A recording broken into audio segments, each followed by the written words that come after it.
Hal-hazırda icra ettiğimiz ameliyat sağ bazı sümüğünün orta işlerinin sınığına göre icra olunan osteocenez ameliyatıdır. Qəlpəli sınıqdır. Xəstədə 4 gün əvvəl travma olmuşdur. Orta işləri sınmışdır. Rentgenden de gördüğünüz kimi. Biz de kəsiyə yapardıq.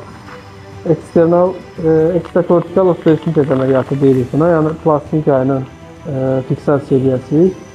Ameliyatdan sonraki görüntüleri sizlerle bölüşəcəyik.